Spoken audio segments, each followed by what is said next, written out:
2-4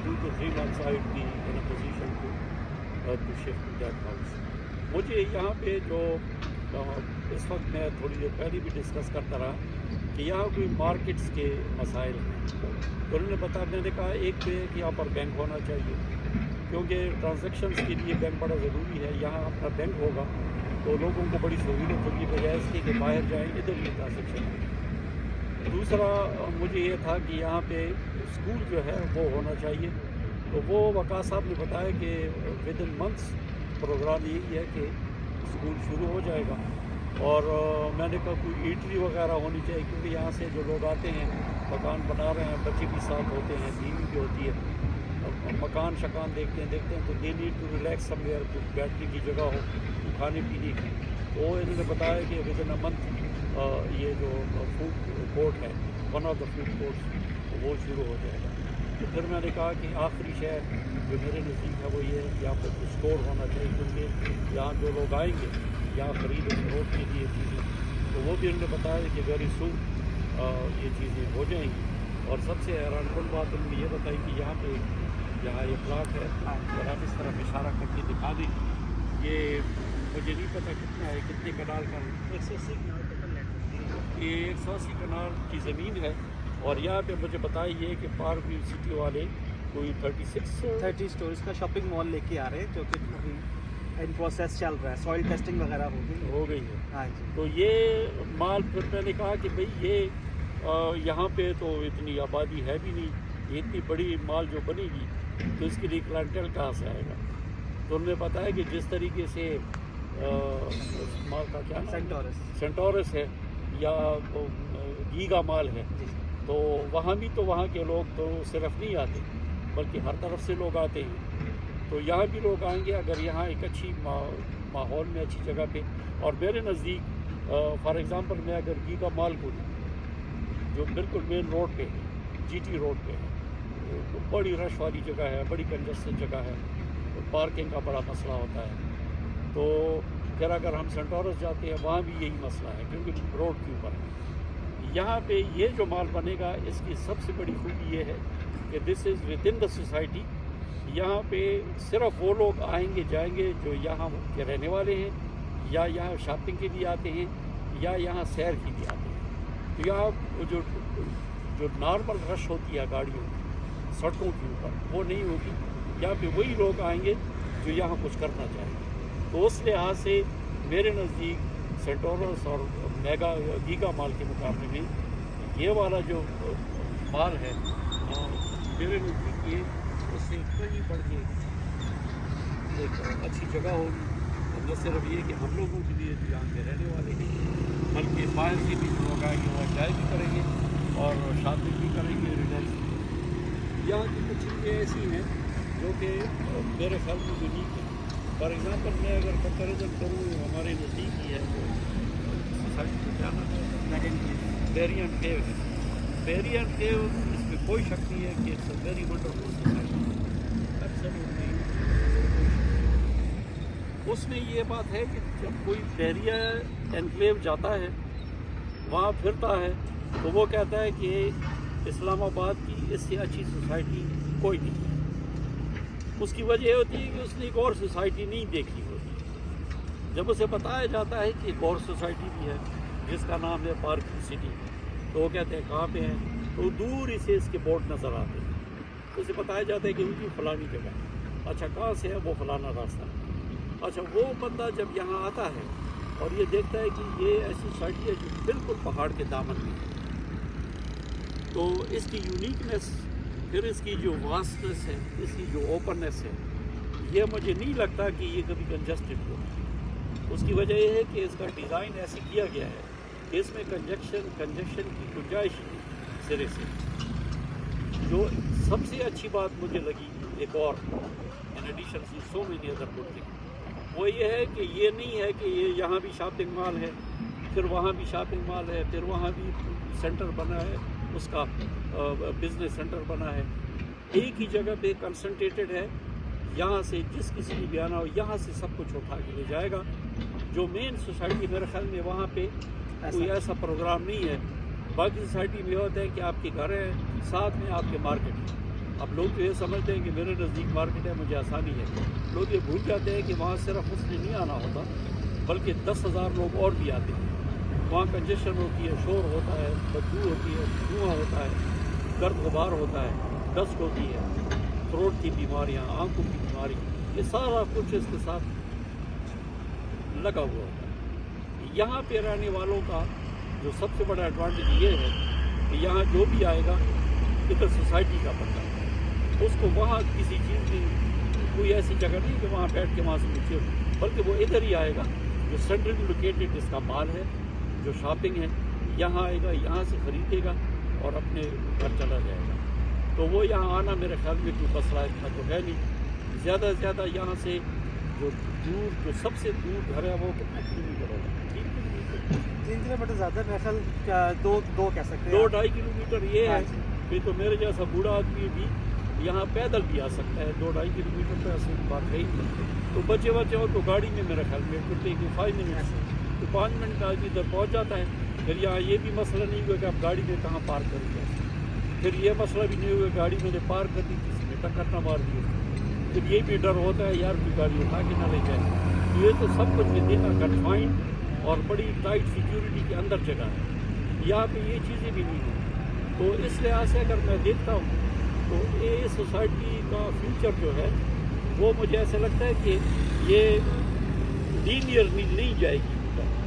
اس کی جو اڑان ہے وہ لینئر نہیں ہوگی، وہ کروی لینئر ہوگی، جیومیٹرک، ایسے بڑھ کے ایسے جائے گی. اس طرح ناٹ دس وے، جس طرح عام سوسائٹی کا ہوتا ہے یہ ایسے بڑھے. ایسے کا مطلب ہے کہ آج اگر ایک پلاٹ یہاں پہ لیٹ سے 5 کروڑ کا ہے تو سال بعد وہ 7 کا ہوگا، 10 سال بعد وہ 25 کروڑ کا. ایسے نہیں ہے کہ 5 کروڑ 5.5 اور 6 اور 7، ایسے نہیں. یہاں پہ یہ ٹرن نہیں، یہاں پہ یہ ایسے جیومیٹرک اڑان جو ہے اس کی کروی لینئر ہوگی، نہیں ہوگی. تو اس لحاظ سے میرے نزدیک ہوشیار وہی بندہ ہے جو یہاں پہ آج انویسٹ کرے، گھر کی بھی پلاٹ لے، دکان لے، پلازا بنائے، جو بھی کرے. جس نے آج کر لیا اس نے پیسے بچا لیے، اور جو کل کا ویٹ کرے گا وہ ہو سکتا ہے کل کے اس کی اکاؤنٹ سے یہ چیز باہر ہو. اور جس نے کنال پلاٹ لینا ہے وہ کل پھر 10 مرلے، اور جو 10 مرلے والا ہے وہ 5 مرلے، اور جو 5 والا ہے وہ کہیں اور چلا جائے. تو میرے نزدیک اگر کسی نے انویسٹمنٹ کرنی ہے، سیف انویسٹمنٹ کرنی ہے جس میں کوئی شک و شبہ والی گنجائش ہی نہ ہو، دس از دا بیسٹ سوسائٹی. سب سے بڑی بات ان چیزوں کے علاوہ اس کی اپنی اپروچ ہے، اور جو NOC ہے وہ آلریڈی ان کے پاس ہے، وہ کوئی بھی مسئلہ نہیں ہے. تو اس لحاظ سے it's an ideal place where one could invest with very confidence. And کوئی اگر انویسٹ کرتا ہے اس لیے کہ میں فیوچر میں اس میں سے میں بزنس کروں، وائی ناٹ.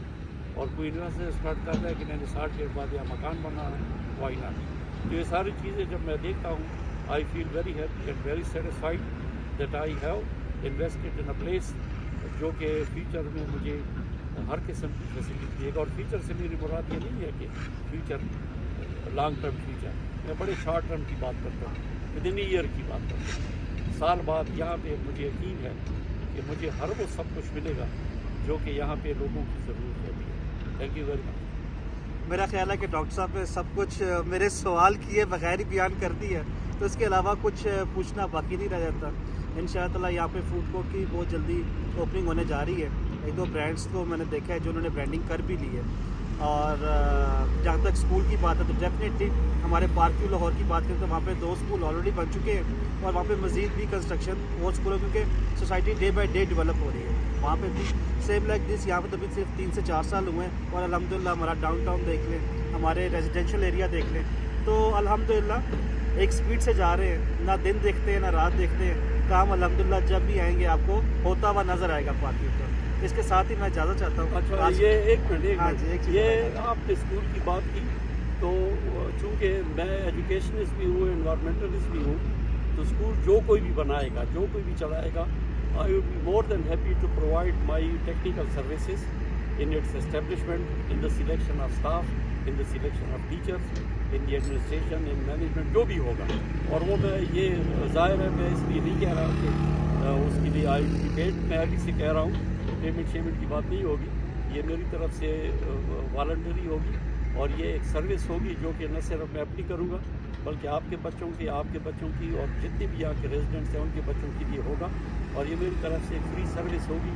جب بھی چاہیے ہوگی آئی ول بی اویلیبل. اور چونکہ بالکل میرے نزدیک بن رہا ہے تو میرے لیے کوئی مسئلہ نہیں ہوگا. وہاں سے مجھے آواز بھی مارے گا اقبال آ جاؤ and I will be there to provide whatever service they want me in terms of education and development. بس یہ دیکھ لیں کہ ایٹ دا اینڈ کہ الحمدللہ ہمارے کلائنٹس سیٹسفائی ہیں کہ وہ ہر قسم کی سروسز بھی اپنی پرووائڈ فری آف کاسٹ کرنا چاہ رہے ہیں. تو آج کے لیے اتنا ہی جی، اجازت چاہتا ہوں. السلام علیکم، اللہ حافظ.